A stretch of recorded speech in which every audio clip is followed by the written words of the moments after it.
नमस्कार, झारखंड की ताजा खबरों में आप सबों का स्वागत है। आइए जानते हैं आज की मुख्य बड़ी खबरों को। मौसम विज्ञान के आधार पर अगले 2 दिनों तक झारखंड के ज्यादातर हिस्सों में बारिश हो सकती है। बंगाल की खाड़ी में साइक्लोनिक सर्कुलेशन बना हुआ है। इसके अगले 24 घंटे में लो प्रेशर में तब्दील होने का अनुमान है।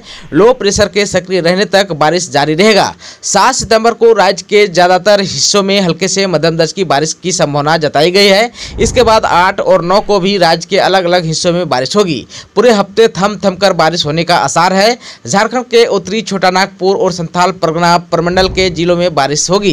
कई दिनों तक मौसम का मिजाज बिगड़ा रहेगा। इस दौरान वज्रपात भी हो सकती है। बारिश के कारण तापमान में भी गिरावट आने की संभावना जताई जा रही है। मौसम विभाग से जारी आंकड़ों के मुताबिक वर्तमान में जहां धनबाद का अधिकतम तापमान 35 से 36 डिग्री के आसपास है, वहीं 7 सितंबर से इसमें 4 से 5 डिग्री तक की कमी आ सकती है। अधिकतम तापमान 31 डिग्री पर रहने का अनुमान है। इसके बाद अगले कई दिनों तक अधिकतम तापमान 31 से 32 डिग्री के बीच ही रह सकता है। झारखंड बोर्ड में 9वीं से 12वीं तक होगी छमाही और वार्षिक परीक्षा। संशोधित सिलेबस से पूछे जाएंगे प्रश्न। झारखंड के सरकारी स्कूलों में शैक्षणिक सत्र 2020-21 में कक्षा 9 से 12वीं तक के 2 सर्वाधिक परीक्षाएं होगी। पहली सर्वाधिक परीक्षा नवंबर-दिसंबर माह में होगी, जबकि दूसरी मार्च-अप्रैल में। दोनों परीक्षाएं झारखंड एकेडमिक काउंसिल द्वारा ली जाएगी। झारखंड शैक्षणिक अनुसंधान एवं प्रशिक्षण परिषद की निदेशक किरण कुमार पासी ने सोमवार को दोनों परीक्षाओं को लेकर विस्तृत दिशा निर्देश जारी किया। इसके तहत पहली सर्वाधिक परीक्षा में संशोधित सिलेबस के आधे भाग से प्रश्न पूछे जाएंगे। शेष आधे भाग से सिलेबस से दूसरी सर्वाधिक परीक्षा में प्रश्न पूछे जाएंगे। प्रथम सर्वाधिक परीक्षा का वेटेज 40 अंक एवं आंतरिक मूल्यांकन का वेटेज 10 अंक होगा। इसी तरह प्रथम सर्वाधिक परीक्षा का भी वेटेज 40 अंक तथा आंतरिक मूल्यांकन का वेटेज 10 अंक का होगा। दोनों परीक्षाएं झारखंड एकेडमिक काउंसिल द्वारा बाहरी केंद्राधीक्षकों की देखरेख में आयोजित की जाएगी। काउंसिल द्वारा प्रश्न पत्र मार्किंग स्कीम के साथ स्कूलों को भेजे जाएंगे। परीक्षा एवं मूल्यांकन के बाद प्राप्तांक के संबंधित दस्तावेज सुरक्षित रखे जाएंगे तथा वार्षिक अंक पत्र में अंतिम समग्र प्राप्तांक के रूप में अंकों को जोड़ा जाएगा। झारखंड के कस्तूरबा विद्यालय में 479 शिक्षकों और महिला कर्मी की होगी नियुक्ति। झारखंड शिक्षा परियोजना परिषद ने राज्य के 203 कस्तूरबा गांधी आवासीय विद्यालय में पूर्णकालिका शिक्षिका, लेखापाल सह कंप्यूटर ऑपरेटर, महिला रसोइया तथा महिला चौकीदार के रिक्त पदों पर नियुक्ति प्रक्रिया शुरू कर दी है। कुल 479 पदों पर अनुबंध पर नियुक्ति होगी। इसके लिए राज्य स्तर पर विज्ञापन जारी किया गया है। हालांकि अभ्यर्थी संबंधित जिलों में ही आवेदन जमा कर सकेंगे। ये आवेदन जिला शिक्षा पदाधिकारी के नाम जिले के समग्र शिक्षा अभियान के कार्यालय में 27 सितंबर तक जमा होंगे।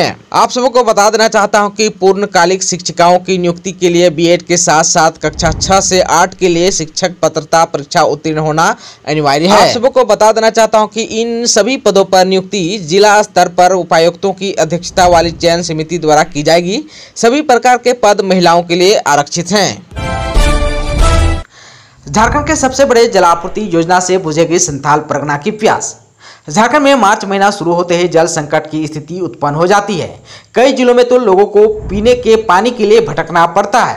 संथाल परगना के दुमका, गोड्डा और साहिबगंज में गर्मी के दिनों में जलापूर्ति योजना भी फेल हो जाती है।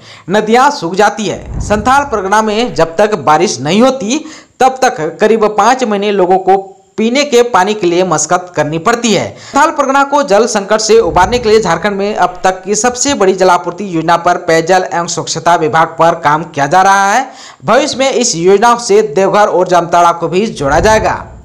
पेयजल विभाग ने संथाल परगना में सालों भर पानी मुहैया कराने के लिए 3000 करोड़ की जलापूर्ति योजना का डिजिटल प्रोजेक्ट तैयार किया है। इस जलापूर्ति योजना के पूर्ण होने के बाद संथाल परगना में आम लोगों को पानी पीने के लिए भटकना नहीं पड़ेगा। इसके लिए साहिबगंज से गोड्डा तक तकरीबन 85 किलोमीटर लंबा पाइपलाइन बिछाया जाएगा। यह लाइन मुख्य राइजिंग लाइन होगा, जिसकी गोलाई 42 इंच होगी। राइजिंग लाइन से गंगा का पानी साहिबगंज से पंपिंग कर गोड्डा तक भेजा जाएगा। इस लाइन से साहिबगंज, गोड्डा और दुमका के 13 क्लस्टर तक पानी जाएगा। क्लस्टरों में संचालित होने वाले वाटर ट्रीटमेंट प्लांट में पानी को साफ कर जलापूर्ति की जाएगी। साहिबगंज के तलझारी, बोरियो के मंडरो, दुमका जिला के रामगढ़ और सरैयाहाट में वाटर ट्रीटमेंट प्लांट बनेगा। इन प्लांटों में साहिबगंज से गंगा का पानी राइजिंग लाइन से पहुंचाया जाएगा। सबसे ज्यादा 8 वाटर ट्रीटमेंट प्लांट गोड्डा में बनेंगे। खबर है झारखंड के खूंटी से। पेरवा घाट के तेज बहाव में बही शतरंज की खिलाड़ी, सीएम ने दिए खोजने के निर्देश। झारखंड के खूंटी जिले के जलप्रपात पिरवाघाट में अपने 5 दोस्तों के साथ गई जिला स्तरीय शतरंज खिलाड़ी गरिमा टोपनो पानी के तेज बहाव में बह गई। उनकी खोज की जा रही है। वो रविवार को छुट्टी मनाने के लिए अपने दोस्तों के साथ पिरवाघाट घूमने गई थी।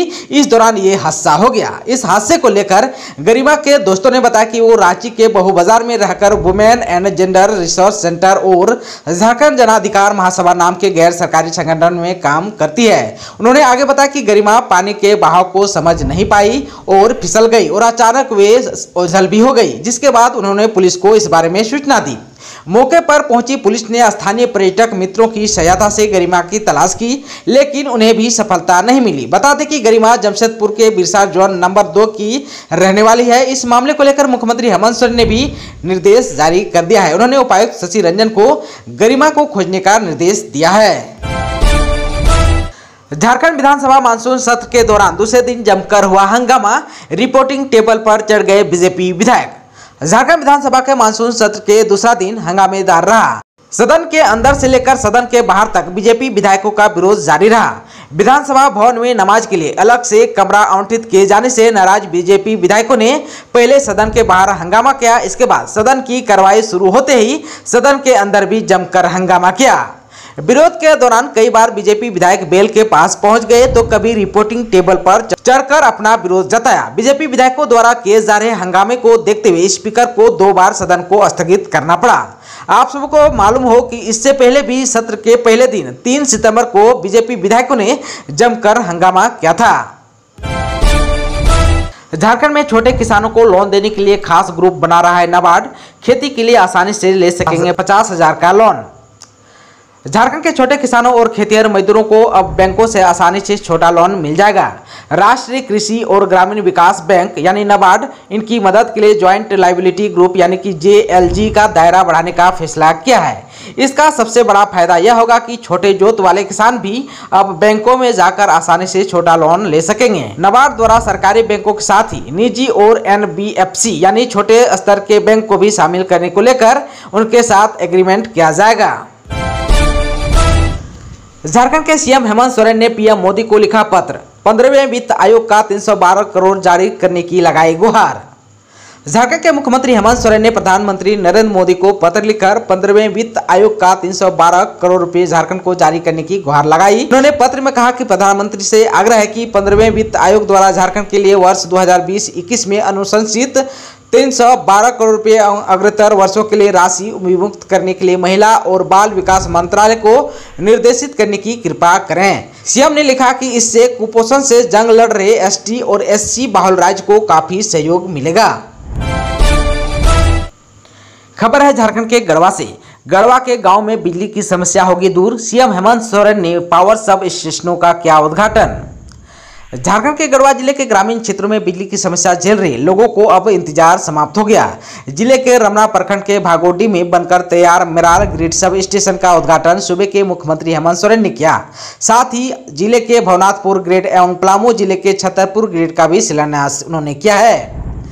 आप सबको बता देना चाहता हूं कि गढ़वा जिले के ग्रामीण क्षेत्रों में बिजली की समस्या काफी दिनों से हो रही थी। जिले के कई गांव में लो वोल्टेज की समस्या थी तो कई गांव में ऐसा भी था जहां पर तार और पोल भी नहीं पहुंचे थे। सरकार के द्वारा ग्रिड सब स्टेशन का उद्घाटन कर सारी समस्या दूर कर दिया है।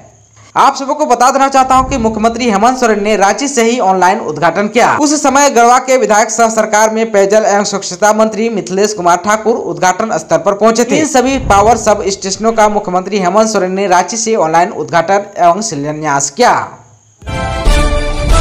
खबर है झारखंड के कोडरमा से। कोडरमा में सड़क हादसे में एक की मौत। बाइक सवार 2 युवकों ने चलते गैस टैंकर में मारी पीछे से टक्कर। एक की मौत तो दूसरा जख्मी। चंदवाड़ा थाना क्षेत्र के मदनगुंडी के पास सोमवार को गैस टैंकर की चपेट में आने से एक युवक की मौत हो गई, जबकि दूसरा युवक गंभीर रूप से घायल हो गया। दोनों युवक एक ही बाइक से जा रहे थे और उनके आगे एक गैस टैंकर जा रहा था। इसी दौरान बाइक टैंकर के पीछे जा टकराई और यह हादसा हुआ। हादसे के बाद ड्राइवर टैंकर को मौके पर ही छोड़ भाग निकला। वहीं पर स्थानीय लोगों की मदद से दोनों को अस्पताल पहुंचाया, जहां डॉक्टर ने बंटी को मृत घोषित कर दिया। वहीं घायल युवक को बेहतर इलाज के लिए रांची रेफर किया गया है। खबर है झारखंड के हजारीबाग गिरिडीह चतरा से। हजारीबाग गिरिडीह चतरा में झारखंड सरकार के खिलाफ प्रदर्शन, अल्पसंख्यक तुष्टीकरण का आरोप।